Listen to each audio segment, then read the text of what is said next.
TB का भरपूर इलाज नौगांव के या तो सरकारी अस्पताल में किया जाता है, नहीं तो तहसील चौराहे पर चौहान हॉस्पिटल खुला हुआ है, उसे पर इलाज किया जाता है। घाटमपुर से आए अपनी मां के साथ एक व्यक्ति जिसका टीबी का इलाज चौहान हॉस्पिटल में चल रहा था, जिसकी उम्र 45 वर्ष थी, काफी समय से बराबर चौहान हॉस्पिटल में अपना इलाज कर रहा था। कल जब वह इलाज कराने आए तो डॉक्टर बबलू चौहान ने उसको भर्ती करने से मना कर दिया, क्योंकि उसकी हालत काफी खराब थी, हो चुकी थी। जब मरीज की इतनी हाल खराब थी तो उन्होंने एडमिट कार्ड ही क्यों बनवाया, क्यों उसको फीस देने के लिए मजबूर किया। जब मरीज की इतनी हालत खराब थी तो डॉक्टर ने एम्बुलेंस करके क्यों नहीं दी, जिससे उसकी मां उसको बाहर दिखाने ले जाती। उन्होंने उसको औपचारिकता ट्रीटमेंट देते हुए उसको बाहर ले जाने की सलाह दी। अस्पताल से चंद कदम की दूरी पर बस स्टैंड होने पर मां अपने बच्चे को लेकर जैसे ही स्टैंड पर पहुंचती है, वह जमीन पर गिर गया और बाद में मौत हो जाती है। उस मां के पास इतना भी पैसा नहीं था कि अपनी बच्चे के शव को अपने गाँव तक ले जा सके। जब सोशल मीडिया पर खबर चलने के बाद में जनता ने चंदा इकट्ठा करके उसको एम्बुलेंस के द्वारा उसके गाँव तक पहुँचाया गया है।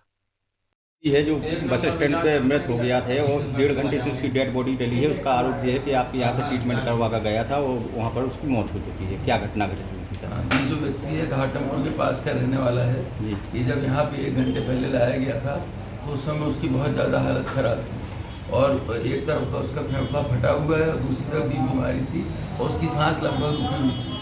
हमने उसको ऑक्सीजन पे लेटाया, उसको प्रारंभिक दवाइयाँ दी और फिर उसको बोला कि या तो मेडिकल कॉलेज झांसी या मेडिकल कॉलेज कानपुर में जाके भर्ती करेगा।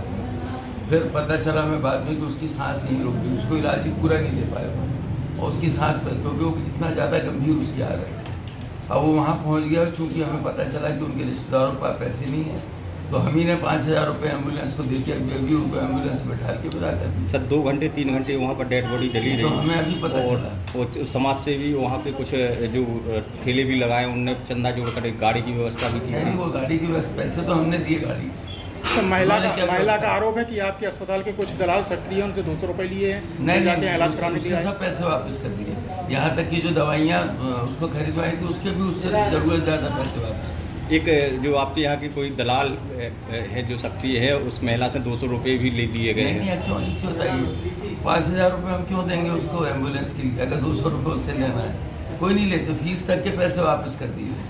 तो सर ये जो दवाइयाँ ली थी उसके पैसे वापस कर दिए पूरे के पूरे। अस्पताल में बोतल फ्री में लग गई, ऑक्सीजन लग गई, सब हो गया। अस्पताल में जो एम्बुलेंस की सेवा है वो उसको तो पहले से मुहैया क्यों नहीं कराएगी? नहीं, अस्पताल की एम्बुलेंस उस काम के लिए नहीं है कि शव लेके यहाँ से वहाँ तक नहीं जाएगा। नहीं तो यहाँ से तो वो यहाँ से तो क्रिटिकल कंडीशन में नहीं है। यदि हॉस्पिटल में कोई डेथ हो जाता है तो सब की कहाँ से व्यवस्था की जाती है? यहीं से की जाती है। लोकल में 2-3 लोगों से बात की जाती है और उनसे पूछा जाता है कि आप इस फला जगह जाना है, कितना लोग हैं, जो सबसे कम पैसे लेता है। उसको अपन लोग मनाते हैं कि भाई कम से कम लोग गरीब आदमी है, तो जो लेता है वो लेके चला जाता है और जो लोग के पास पैसे नहीं रहते उन्हें हम दे देते हैं।